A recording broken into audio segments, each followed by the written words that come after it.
We are still the Ways and Means Committee. It's still Thursday, February 13th. It is 10:45 a.m. and we are still talking about education finance. So John is going to share with us some legislative language from the administration. It is the full education reform proposal is going to be introduced any day as a short form bill. However, this particular section of language could be a long form bill. It's just the other sections aren't ready for that. So the whole bill is a short form bill. I know it's a very confusing sentence. I'm sorry. And so we have sort of advanced, we have the advanced language and we are going to walk through it. It will be part of a bill number. That bill number will go to the Education Committee. But we are going to start our work because we have to eventually finish our work with this language that John has and he's sharing with us. Does that make enough sense?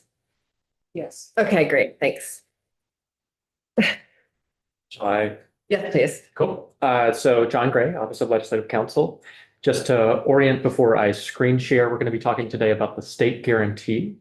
So conceptually what this is if you think about the having a base amount, having a foundation amount that presumes equal spending across districts. If you allow for local spending, so different districts could spend extra amounts above that base amount, the state guarantee is meant to be a mechanism that to an extent equalizes different districts with different wealth levels, capacity to raise funds above that base amount. So that's what we're talking about is a state guarantee is a mechanism to provide state funds to attempt to an extent, equalize different districts' ability to raise funds for their local spending, basically, is the idea.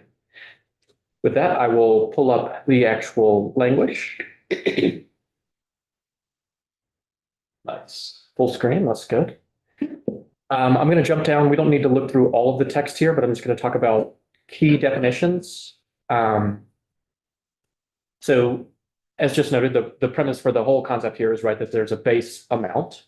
I'm not going to walk through this particular definition because to talk about the state guarantee, you don't need to walk through this particular definition, but just know that that base amount would be an aggregate figure for a district under this concept, which is, your base figure times the folks in that district, your weighted long-term membership. So that would, for a district, produce its aggregate amount needed by that base funding. Above that amount, so this is subdivision 19, is the school district approved spending. So this is your local spending is the idea. The spending that a school district approves in excess of the base amount for the fiscal year and for which no existing revenue source is available, provided that no school district can approve spending in excess of unspecified percentage. So this is your local spending concept. This would be what's above the base amount and for which there's no other revenue source. This school district approved spending is the part where we're talking about a state guarantee providing some of that element. So if you look at subdivision 20, the state guarantee is an amount equal to that, the school district state guarantee rate, which I'll describe shortly, multiplied by the school district's approved spending. So I'll return to this definition, but what this guarantee is it's a particular percentage of that school district's approved spending. That's the idea here, is it's a state amount that is a specified percentage of the school district's approved spending. The real meat of this is the definition of state guarantee rate, which is this subdivision 21. What I'm going to do is I'm just going to read through the language and then I'm going to pause. It's not going to make any sense when you first just hear it. And then I'm going to talk through in a segmented fashion individual pieces so that it will make sense. So the state guarantee rate, this is 1 minus the ratio, and it's 1 minus the ratio because we're trying to generate a rate. It's a state guarantee rate that's to be multiplied by that local spending. So it's giving you a particular percentage. So 1 minus the ratio of the anticipated aggregate equalized education property tax grand list of the municipal members of a school district per the average daily membership. So this is what this phrase describes is the full grand list for a school district aggregated by all the municipal members of that particular school district per the average daily membership. So what you can imagine this as is this is the amount of property wealth available per pupil. That's the simplified form of what that figure is. So ratio of the anticipated aggregate equalized education property tax grand list of the municipal members of the school district per the average daily membership of that school district in the following fiscal year. So this is predicting for the upcoming year because you're trying to raise funds for that upcoming year. So it's the ratio of that figure to the anticipated aggregate equalized education property tax grand list of the municipal members of the school district per the average daily membership of that school district that is the median in the state in the following fiscal year. So this is saying, first you calculate for the district that you're in, when you're trying to figure out what your state guarantee is, you figure out your total aggregate spending or your total aggregate property wealth on which you can raise funds, and you're dividing that by your average daily membership. So you're getting how much property wealth is available per student for your school district. And then you're figuring out for the median district, so the district that is in the middle of these in its amount that it can raise per student. You're comparing those two figures. So I'll walk through hypotheticals to explain what this does. So imagine that you are the median school district. In that case, you're going to be dividing a numerator by an equivalent denominator. You're going to have your property wealth per pupil is going to be the same as the denominator in this case because you are the median school district. So in that case, you have 1 minus 1. You can imagine a particular figure. Let's say that you have $100,000 in property wealth per pupil. It's going to be 100,000 divided by 100,000. That equals 1. 1 minus 1 is 0. You end up with a state guarantee rate of 0. So that means you're not getting any state guarantee. You are just raising the full amount is the idea for your local spending. I am just now realizing that it might have made more sense for Jake to go first and you to go second. So I just want folks, rather than having everyone switch chairs, I just want to make sure that folks know you're looking at the legislative language now. Jake has a short, precise PowerPoint presentation for the big picture. And so it is, which will be very nice because then we'll get to walk away with a nice summation when we walk out the door and go to lunch to really digest. I'm also happy to pause if you would like to reorder the presentation. I'm happy to keep going. If I've completely lost people, then it may make sense to do. Do you have a preference? Okay, then let's just continue on this way and see how it works out for us. Sounds good. Okay. So I need 3 hypotheticals for generating a state guarantee rate. We have your median school district. In that case, you have a state guarantee rate of 0, right? Because it's 1 minus 1.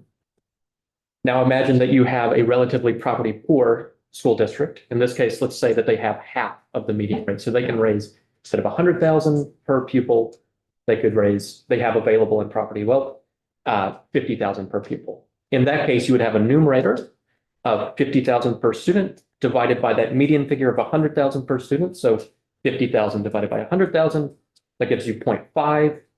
So you'd have 1 minus 0.5 to generate a 50% rate. So in that case, you would have a state guarantee providing 50% of the local spending.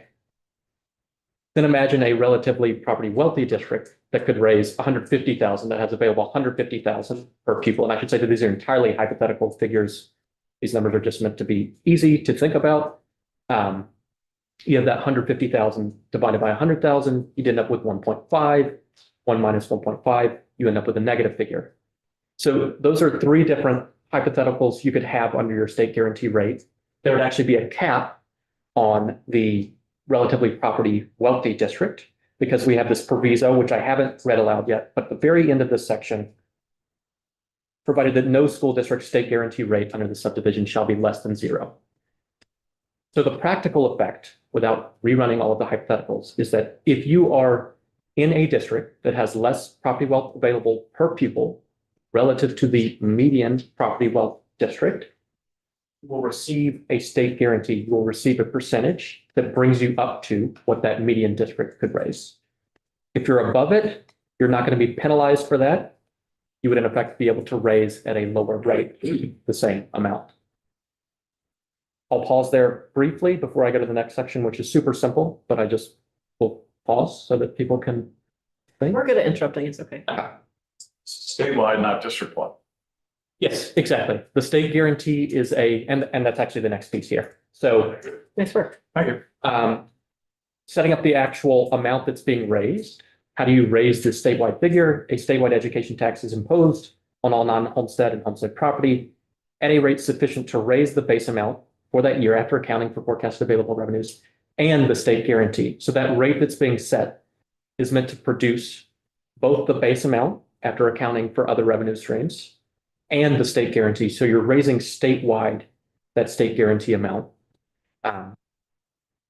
That's basically the concept. It's just that you would generate a particular ratio, a rate to get at those under the median wealth to bring them up to the capacity that that median wealth district would have. That's the simple idea behind this proposal. But I would note that at least under this particular language, there's no penalty applied to school districts that would be wealthier than the median district, in which case you could effectively raise more at the same rates.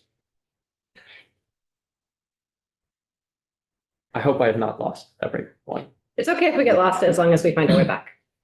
See them. Great. I think that works. That's actually, I have other language here, but it's not necessary to talk through the state guarantee. And I realize this is a big concept that people are just seeing the language for the first time. So I can stop screen sharing. I'm happy to take questions, or if you want to swap me out, and I can also come back. I like that idea. That sounds fun. Yeah, Representative Odie. When you said statewide, it raises the state guarantee minus other revenue, but do you call it a education fund anymore, or you? It's still an education fund under this concept, at least as we're discussing this. And I would say the subtracting other revenue is specific to raising the base amount and not the state guarantee amount. When we think about how we currently set our figure, right, we're taking out revenue streams and saying, what do we need? You know, we're backing into the figure, right? We're saying we have this demand, we need to raise this amount. So here's the rate that we have to set. So in this case, you're taking out the revenue streams to determine the base amount, and then you have to raise that state guarantee amount based on whatever the local spending is in each district across the state. But in that education fund is also like the sales tax and. Yes, exactly. That's when we're talking about other revenue streams. That's That's yeah. what. Yeah. So you have non-property tax sources remaining at this point. Right. So I may need to be corrected, but one of the appeals to me of a foundation plan is that we actually eliminate the ed fund. Because then there's no room for the state to keep inserting programs into it. How would you fund let's say the state hypothetically decided to require school districts to provide let's think of another one, to fund real estate development out of the education fund. How would you insert that into the education fund in this model? I will try to, so we have like a self-destruct provision in the ed fund language that's basically meant to be a safeguard against using the ed fund for other purposes. Obviously, the way that people have dealt with this is they notwithstand it if they're just going to take Repeatedly. something out of the ed fund. Right. There's not really any way to stop that. If the legislature wants to do things differently, they have the option of doing that. You're correct to identify that you don't have to have an ed fund, but it is the way that the system currently works. And I think we'll see how this session goes, but you could think about other alternatives. I don't know if that's answering anything or just giving context for. Thanks, John. Thank you so much. Sure. Take it to Rebecca. Take where, Rebecca?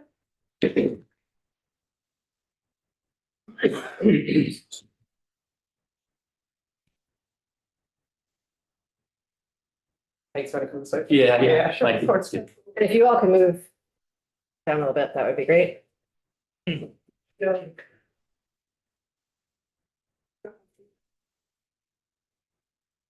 Take Belmont Tax Department.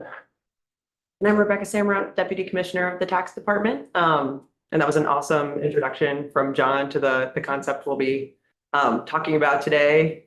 And as the chair described, a much more, I don't know, a streamlined way that's much easier for me to absorb at least. I hope you guys find that way too. I'm mostly here in case there's a really easy question, but this is definitely Jake's work. So he'll be driving. Yeah, thank you to John and Julia too. I think it looks a little bit better when you see the math on the tables than when in law. Like we struggled over, the one minus the thing, but yeah, so hopefully it'll clarify. So again, This is a mechanism for elective district education spending above the foundation formula. That's obviously a policy decision. To what extent can districts spend beyond the foundation formula and what for? We're not really here to talk about that. We're just talking about how you could correct for grand list differences between the school districts. So that is our component here. And move the box on here, but it is a mechanism to compensate for different property tax bases between school districts if they choose to raise funds beyond what the state provides through the foundation formula. And getting to tables that Julia showed and what John mentioned, it would be based on long-term average daily membership. So that's not weighted, that's actual students and projected grand list values. And both of those things are available in early January. The tax department could communicate to districts what their state guarantee will be in the coming year. For example, if a district would know that if it's planning to spend $10 million beyond the foundation formula and its match rate is 20%, then $8 billion would be raised locally and the state would provide $2 million because they're actually in law, it was called the state guarantee rate, which is maybe a better term for it. But the rate for that district is 20% and 20% of 10 million is 2 million. If that makes sense. That part does make sense. Thank you. Okay, great. Okay, so looking at some real numbers from FY25. This would, yes, as the committee has pointed out, it would be for a future year, FY28 potentially. But in FY25, Walk behind him, it's fine.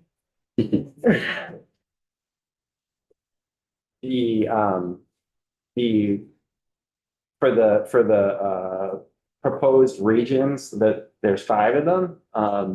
The long-term HDM is in that first column. The net taxable grand list is in the second column. That's an equalized number. And included in that is the value of the proposed homestead exemption. So that's why it's net, because the homestead exemption takes away from the taxable base of each district. If you looked at it without the homestead exemption, you'd be at Julia's table where she combined them. There might be slight differences, but essentially you'd be back at Julia's table. So this incorporates the homestead exemption. The homestead exemption that we were talking about on Tuesday or the current law? Homestead relief. It's the one we've been talking about. The current law is a property tax credit Okay. paid out of the entire ed fund. Great. Yeah. And so you divide the grand list by the ADM and you get a grand list amount per ADM. So the Northeast region has about $900,000 available per student to tax. The Champlain Valley region is actually the median, even though they have a ton of grand lists, they also have a ton of students. And when you do the math, they actually are the median district for the state. Southwest is a little bit below the median, and the other two are over the median. So as John mentioned, in the proposal, there's no match rate for anything over the median, and we're matching the lowest up to the median. Can you tell me about the policy? I don't have a preference. I just want to understand your thinking. The policy decision about using matching to median rather than matching to max. I think you're describing exactly what it is, a policy decision, and it's, kind of a question of how, what parameters you want to put on the statewide investment in this additional discretionary spending. So that's part of the factor, like you absolutely could equalize, the Champlain region and the Winooski Valley region, and it would cost significantly more to the state, which would end up carried on the statewide tax rate. Yeah, and mathematically, and consistent with what Julia shared, the Southeast region is more than double the Northeast region. So it would take a lot more effort to bring the Northeast region up to that taxing capacity of the Southeast. It's doable. But the match rate would be more like 50%, I believe. So it is doable. It would cost more. And then, I think related is like, also, another policy stream of thought, but like the foundation formula is designed to be adequate. So this extra spending, what is it and how much of it should be allowed and how much correction? Those are all choices to be made. But you made some choices. So we understand that we can do whatever we want. People tell us that all the time. I want to understand, it's really helpful to understand why you made the decisions you did to help us understand why we might make those decisions or other decisions. I think partially also we were expecting that there might be hesitancy to subsidize Champlain Valley and Winooski Valley region. So just felt like kind of a rational starting point.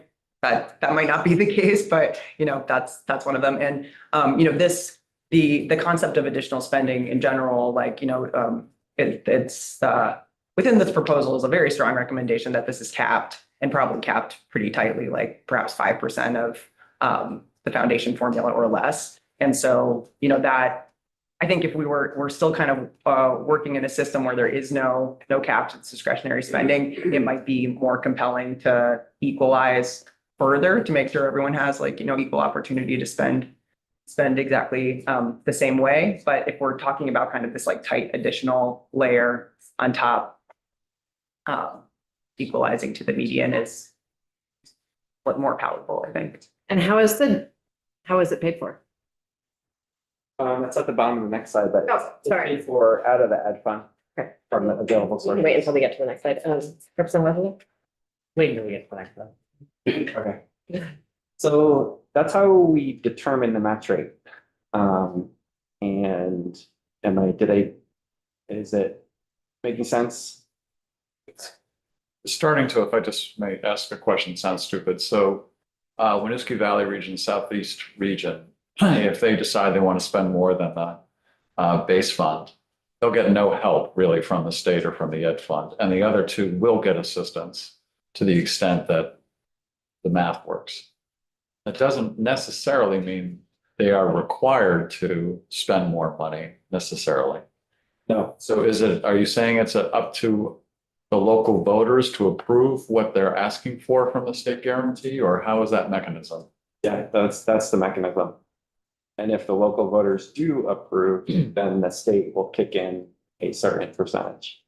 So while they're not voting on the base amount, they're voting on the state guarantee portion, which in essence gives them the opportunity to vote on the whole school budget. Because if they don't agree with the increase in the state guarantee amount, then they're not agreeing to the base amount either, in a way. But I mean, it's a little. I think the way it would play out, is there's a question on the foundation formula. If a school district just elected to, accept the foundation formula, what would people be voting on? So I'm not sure on the answer with that one, but I think specific to this, you could have a question on the ballot that would sound, and I'm not a lawyer, but it would sound like, do you elect to spend, X amount over what the state is providing, this year, something like that, in schools. So that's they wouldn't be voting on the base amount. They're only voting on the state guarantee portion, right? Yeah, okay. I just have a question about Winooski Valley and Southeast being treated the same as Champlain Valley. So if they have a bigger grant list per student, then isn't it less expensive for them to raise an extra dollar of spending than Champlain Valley region? If none of them are getting help, so So it's cheaper for Winooski to raise additional funds and even cheaper for Southeast region to raise additional funds because there's the choice to not penalize them in any way. What was the thought? I'm confused about how that works with Brigham. I mean, because you know more details about Brigham, but I'm confused about how that works because that would feel like the spending on a student would somehow be defined where they live. Yeah, I mean, I think that the Brigham question is probably better directed towards our colleagues at AOE. That's not really our wheelhouse, but you know, talking about this being a tightly capped additional discretionary spending on top of a formula that is designed to provide, you know, I personally think the word adequate feels a little weak for, you know, what's being proposed by the agency here, like a very substantial quality education, what's determined, you know, to be substantial in quality for all students. I think that's kind of how that's navigated here. Thank you.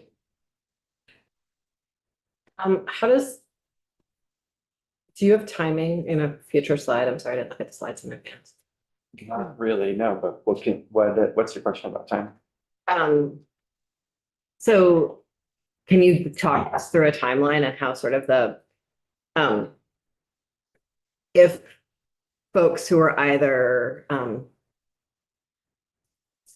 how the state guarantee sort of feeds the ed fund and how how the loop works? I'm not explaining my question very well. Yeah, so the districts will need to know what their match rate will be. And that will be available in January, which is during budget design season for them. It's too late because you have to get onto the ballot. We would have to change the Yeah. And I could think I could play the rest of it out. So that part would be, I think, known in January. And then, so districts could elect potentially to spend more than the foundation formula. And it's very likely that with just 5 districts, there's going to be less variation to the ed fund than there is now with 119 districts. So we would have a sense based on what districts have told AOE in November, what the state will be on the hook for with regards to the state guarantee, because we'll know the match rate, we'll know spending beyond the foundation formula, and it will show up as a line on the ed fund appropriations. And so if the Northeast region wanted to max out their state guarantee, that would bring up tax rates for all 5 districts? And when would districts know that tax rate? Yeah, so there would be some balancing as there is now. Would the Northeast region max out their state guarantee? The state guarantee is a match rate.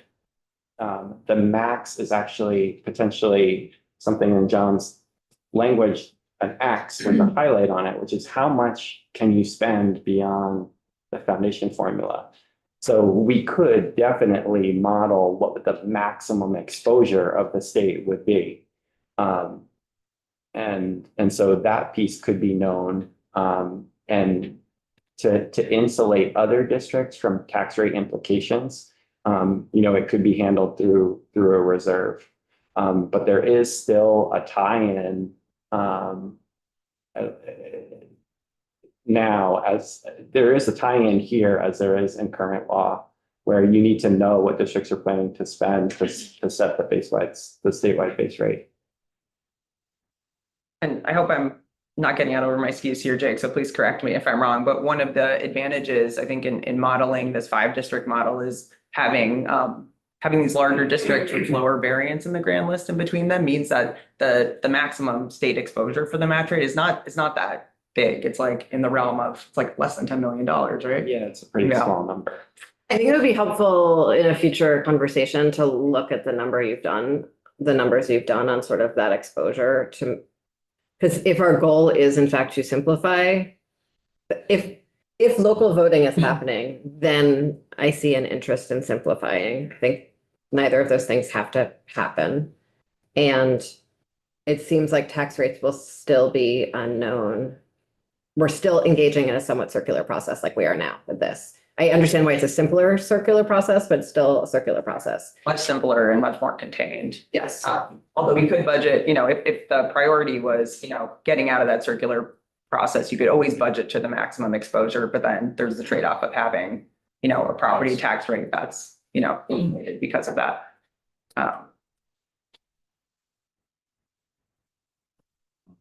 Did you have a question? Someone had a question. Well, so we've sort of now just moved ahead to the next slide. So I'm just going to go ahead and ask my question, which is a clarifying question of spending over foundation of $10 million. That's just a supposal for, that's not what's being proposed.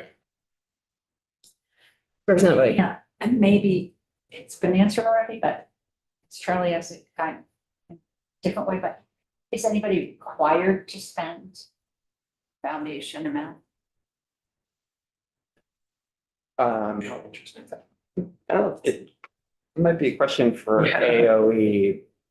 Yeah. Yeah, I think that'd be a question for AOE, but my understanding is that this is what we think a robust education is for our students, and the district should spend the foundation amount to achieve that. I think, Seems like it. yeah. Representative Feltes? I'd just like to clarify this again. And I'm in the Northeast, so I take this as an example. If the big district decides to spend 10 million more than whatever the foundation formula is going to provide, then the Northeast region would have to come up with this extra $7 million. And that would affect the tax rate for those property owners. The 2.8 would come from the state so that we have an extra 10 million altogether to spend. And that 2.8 would be absorbed by everybody in the statewide base rate, tax rate. Is that correct? So the tax rate that people in the Northeast would pay would be higher than the standard because we're choosing to spend this extra 10 million. Yeah, I think that there's some potentially an opportunity in the ed fund to separate things in a better way where the non-property sources would line up with the non-property expenses. And those could be isolated and looked at together. And that way you wouldn't have a situation where some district spending over the foundation formula is affecting everybody else's property tax rate. But I didn't prepare that, and it's sort of complicated to think about, but it does seem like a possibility. Representative. I mean, we can talk about that another time. I mean, on some level, it's just like it's all fungible and in some ways, that's like an imaginary construct, and it's a useful way to think about it all at once. I think, which is not a question. I'm sorry. I'm now opining instead of asking a question, which I don't want to be doing right now. Representative Holcomb, do you have a question? I'm gonna hold for most of it. Okay. I had the same observation that it's self-leveling, right? At some level. So you would actually be spending more than 7,190,000 to get your 10 million. Because you have. Wait, let's not. Because my portion of the 2,800 or Right. whatever is Right. part of that. Yeah. Let's go to the next slide. Oh, you're done. I thought you were waiting for another. No, this was the one I was waiting. That's what you're waiting for. I'm so sorry. Okay, great. Did you have a? I don't know why I've lost track of what's happening on this side of the table. I'm sorry. We're having a subcommittee meeting. Okay. Well, does anyone on this side of the table have any questions? I'm just absorbing. Okay. Okay. So, yeah, Okay. Representative Kimball. you still have kind of a tragedy of the commons in the sense that other districts could affect your base level of spending if they decide to spend more than the foundation formula. Right? That will increase your property. Your base tax rate. Yeah. Yeah, but there are ways to insulate against it. I think it would be helpful to show some scenarios, like why we think it's $6.4 million right now, and what it could be in a, like a worst case scenario, so you can get a sense of the scope. Yeah. It would be way less than now. Now there's some pretty profound interconnectedness, like we saw last year. And this is much more, easy to isolate and look at and smaller. Could you come back next week with scenarios and then also scenarios like what this might look like if we were talking about 12 districts instead of 5? Yeah, with 12 districts, so with 5 districts, you have less variation in grand list per student than 12. So with 12, you can still do this, but it takes a little bit more of state guaranteeing to make everybody to the median of the 12 or to the top of the 12. So it takes more money. It's doable. Yeah, and I think I could show that. In general, comment. Okay, let's, Oh, no, I finish have questions. but it relates to this. I know, but let's just wait. Let's just finish questions. Okay, my question, when you do that, I'm gonna frame it as a question then.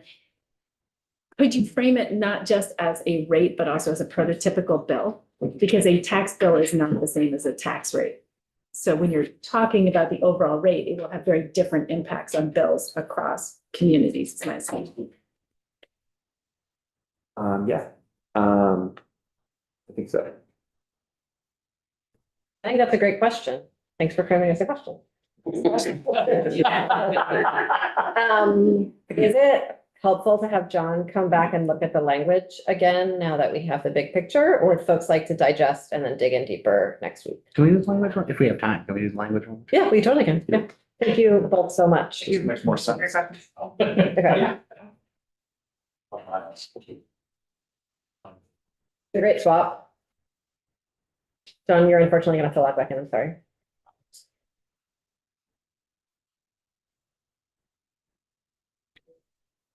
So, You can go all the way down because we're going to leave the room after. Okay. Just here to direct seating. So.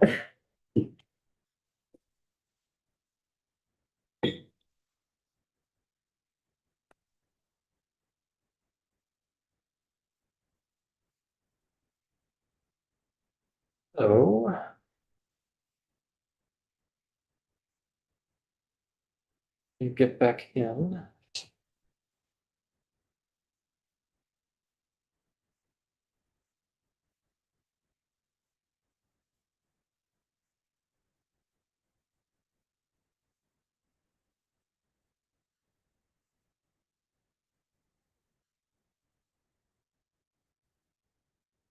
There we go.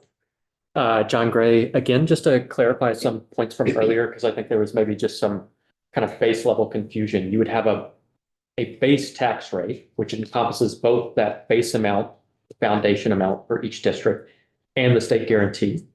And then there would be an actual voted local spending piece specific to each district. And there would be a local rate that's just raising on that district's grand list the amount that they're trying to raise. And then the state guarantee would reduce the amount essentially that they have to raise to achieve the spending that they want. And it would reduce it to the extent that they are divergent from that median wealth district. That's the idea.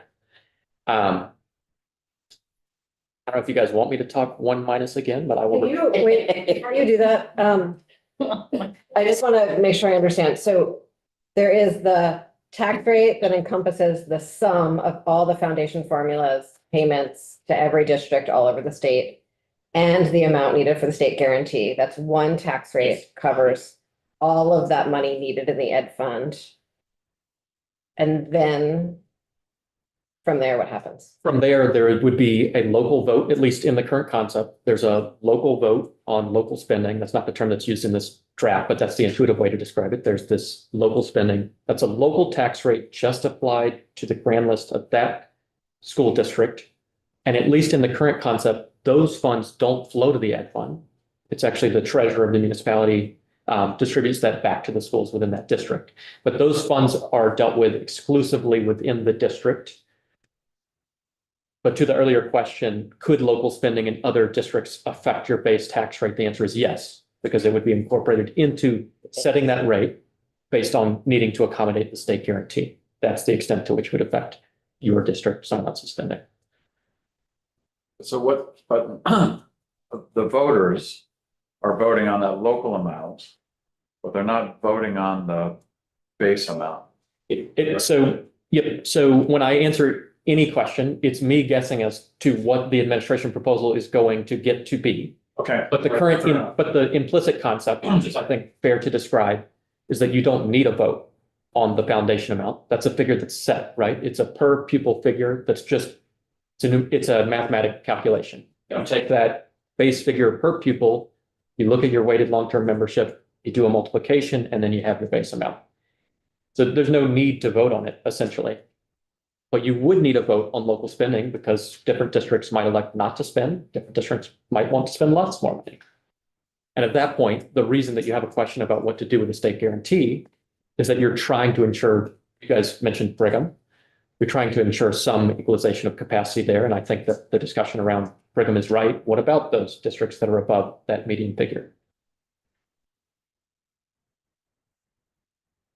You good? Yeah, sorry. Yeah. It's okay. Representative Odie and then Wozniak. Representative Odie? I need you to repeat slowly that sentence. The spending in Vermont affects you no matter where you are. No matter what your distance, because what? The local spending would affect you because the state guarantee is raised statewide. Okay.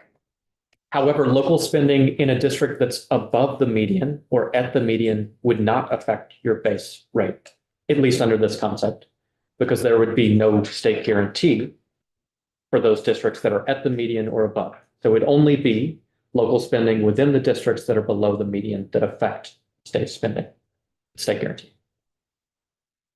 Representative Burkhart, then Feltus, then Brown again. Higley, do you want to get in on this? Because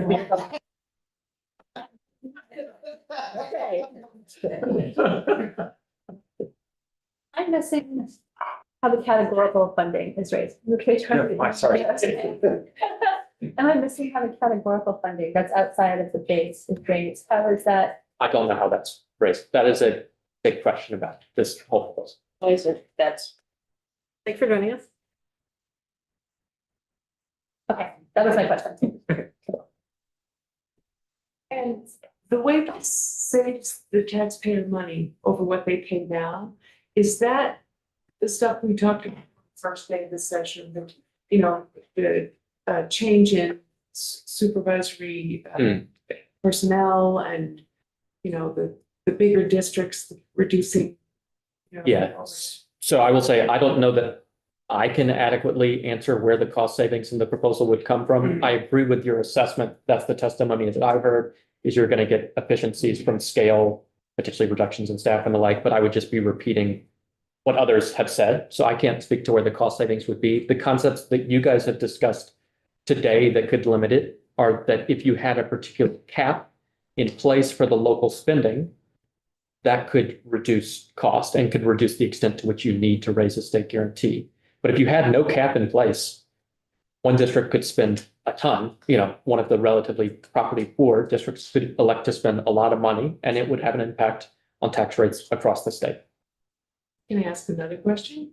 And Representative Brannigan, I just want to let you know, so next week, we're going to go back through the foundation formula proposal from AOE, but we're going to do it with Joint Fiscal Office in an effort to understand perhaps where the cost savings might be, because that isn't clear yet. I think it's a great question. Okay. Well, because I'm thinking that 2 of the 3 towns in my district don't have high schools. The tuition to each of the high schools that are choice, where parents are allowed to send their children, are way over 13,000. So I can try to respond. I don't know that I'm the right person to respond, but I would just. I think that might be a good question for the Agency of Education and not for you. You need a good chance. No, He's that's not good. getting that base rate that's given. They told him this is the base rate for the example. There's a lot more to that. Yeah. The weighted figures end up resulting in a significantly higher number than that 13. But tuition is an outstanding And question. we're going to get that next week as well. Hypothetically, yes. Okay. Representative Odie, is it a question for John? I don't know. Can I ask you to see if you can do this? Yes, but can you do a little bit of discerning before you ask it? I'm just Okay, sharing cool. all I Okay, can. okay. Because I don't, how is going from where people are spending now up to a foundation amount not inflationary?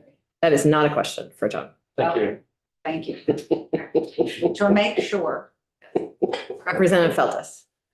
I just wanted to clarify, those in your link, those districts that are already at the median, but they choose to spend more than what or they spend more than what they're going to receive from the foundation. So Winooski decides they need another 10 million too.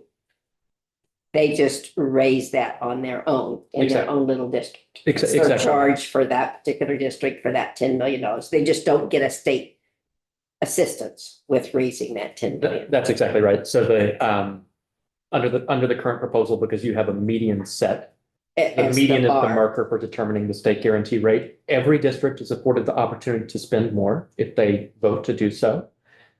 And then that value is raised locally, and only those under the median would receive state guarantee if you use the median as your marker. As your marker. But you could change that. I mean, you guys had discussed at the beginning, you could have a concept where you raise up to the most wealthy district, in which case each district other than the wealthiest would receive a state guarantee. One of the novelties of Act 60, this is a question. One of the novelties of Act 60 was that the Ski Mountain was no longer just the town, it was a resource for the entire state. We effectively put the non-homestead base behind every kid. And I guess this is really for Jake, but was there any modeling of excluding non-homestead or treating them separate versus homestead? Because Since that's a question for Jake, let's wait until we're done with questions for Okay. John. I'm sorry, I'm like, I No, I feel think like I'm that's like the great. traffic card today. I don't know what's Thank going you. on. I'm just going to try to learn everyone's jobs. she's done a good job of protecting what she does. Must be the neon pink that I wore. It's like somehow moved me into traffic top. Okay. Anyone else have questions for John? Yes. We've been using the number 13.2 for the base amount, and in your draft it's 1379. I'm just This curious. is just an old, Okay, yeah, this isn't, and this language came in January. This was just to get the state guarantee out, but all of this could be subject to change. This was mainly just to give the language that could set up this particular concept. I have one very related question. Is it for John? Yeah. Great. That's why we're here. I'm sorry, I asked you to come back, John. Still in statute as to who votes, and I'm sorry I'm stuck on this, but right now it's the school district that approves their budget. Are you saying that even with this construct of the base amount coming from the state, that the school districts would have to approve the spending of the base? I don't think so. I don't think you would need a vote on the base amount, but All right, and are we changing that in the wording in the statute? yes, that would be, there's much more to Yeah, the fulsome education overhaul proposal than But- just this. And that language is, I think hangs out over with Beth, not with you. There's some language in this Title 32 chapter related to the education property tax, things like interim budgets in the event that you don't vote something in this particular case. You wouldn't need a fallback measure for the base rate. The base rate is just a mathematical calculation. So those things would be updated. Okay, yeah, because in that construct, if Winooski decided to spend exactly what the base rate is, they don't vote. Right? Yeah, maybe a simpler way to put this is each district is receiving the base amount. Yeah. They could be, I mean, they have to develop budgets to figure out how they're spending that particular figure. Right. But the vote that they would need to do is unrelated to the base amount. Yes. The vote is just about the extra spending that they want. Obviously, they'll need to know what the base amount is to determine what they need to spend extra, but that vote isn't, we think of the current budget vote process as putting a full piece before them, like the full figures that they need. You could imagine this as segmented, right? It's like you're getting the base amount, and then what you need to go out and actually have approved is extra spending. Right, but if they don't want any more money, Yes. they don't vote. Right. No, you wouldn't have to, in districts that are not doing local spending, you wouldn't have to have in the way that you currently have a budgetary vote. Like, Representative Fulton. But wouldn't you want to have a vote at the district level of how they're spending that base amount? I mean, I know it's specified up to a point, but wouldn't you want to take a look at the budget and say, you're spending this $25,000 per student in such or such a way, and in most cases, it goes along with the formula, but you're spending a little bit too much on this and a little bit less on this. And isn't that a decision for the voters? You might want that. That's you guys' call. The current concept, as I understand it, is that the boards that would be set up, the school boards that would be set up for the districts would be determining how the spending is done. So that's not for me, but yes, you might want that. Yeah. Thank you, John. Thank you, guys. Someone had a question for Jake and Rebecca. Rebecca, you did it. Okay, so we're gonna change seats. This is gonna be the last question, and then we are going to digest. Do you guys want to come sit in the chairs again? I'm sorry. The music stops in this part. Jake Feldman, Tax Department. So I feel like I also ought to do some more formulation too, but one of the things I can't help but notice is that there is significant disproportionality between non-homestead and homestead. And this goes back to the question I asked you the first time you testified, because I am concerned that the way we tax is starting to erode our homestead base. And I'm also noticing here that that I just wonder what the impact is of that disproportionality for some regions compared to other regions. Does it have a differential impact on how this all cracks out? So when you do local spending. So I need to formulate the question, but I wondered if when you modeled this, you thought about modeling the spending, if you ever thought about treating it differently as we currently do for non-homestead and homestead, and then what were the likely predictable impacts of that we ought to be evaluating or at least anticipating. Does that make any sense? Yeah. I'm trying to find a way to describe what I'm thinking.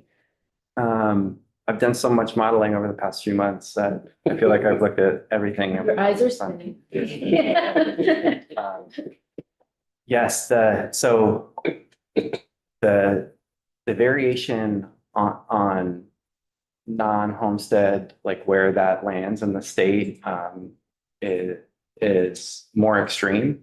And so we looked at separating grand lists and having a statewide non-homestead rate and then varying it based on your homestead grand list. But basically, like a lot of this is trying to minimize variation, which the 5 districts does achieve, and 12 districts would be less variation than current, but still some, more than the 5. We did make the decision to combine non-homestead and homestead into a single tax base. And the reason that we did that is because in current law, as I think there's 80 or so towns where the homestead rate is higher. And that's because of high per pupil spending. And so that would no longer be the case with a combined homestead, non-homestead. There would just be one rate. But of course, homesteads would be eligible for either property tax credits or homestead exemptions. So that's one reason. But another reason is that if you have bigger districts, it's maybe more reasonable to assume that the owner of non-homestead property lives in the district. Like where I am here in Montpelier, I know that a lot of the owners of the downtown businesses live in the surrounding towns. Data on that? It's reasonable to assume it. I'd be Is it? hard to generate it, I think. I don't know if it's reasonable to assume it, and I'm curious why you think it's reasonable to assume it, because it doesn't match my anecdotal experiences. Here. And so that's why I'm curious.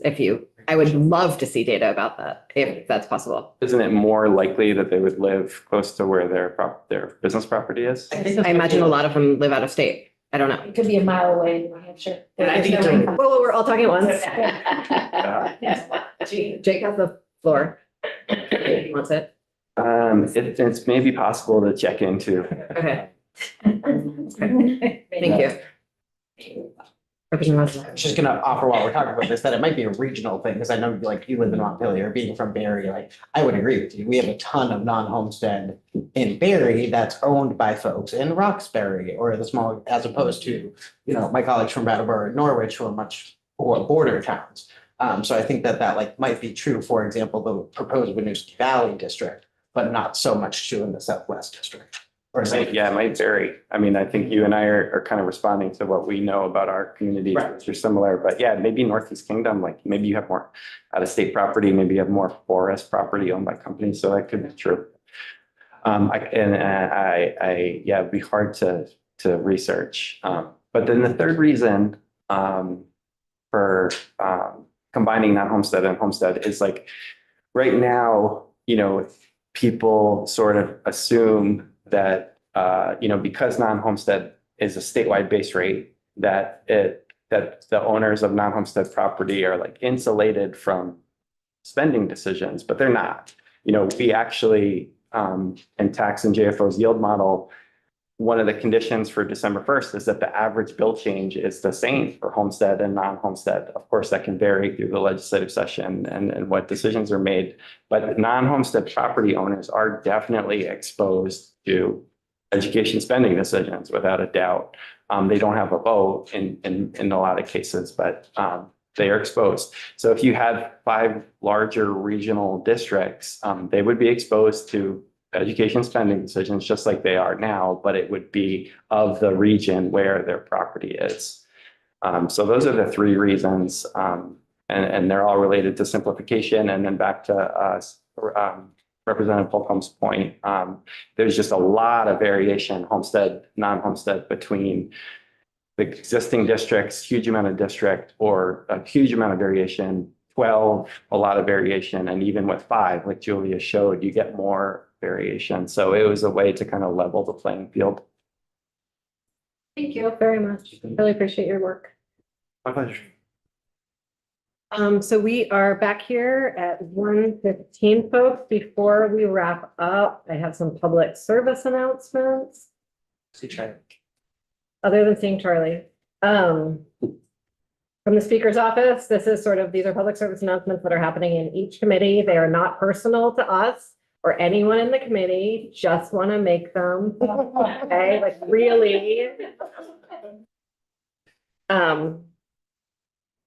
Attendance, it's great for folks to be on time to committee. And actually, before I got this email from the speaker's office, I was gonna try to encourage folks to like really please be here by 9. I know it's really, really hard. I know that 2 of you are in LCAR.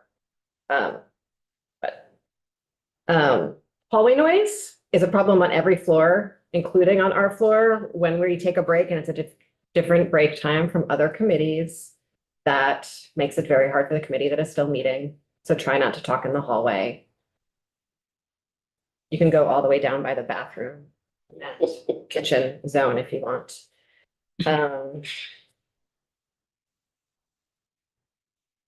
then I think we really practiced this one today, actually, sort of coincidentally. The witness is not here to witness. They're in fact not here to witness our committee discussions.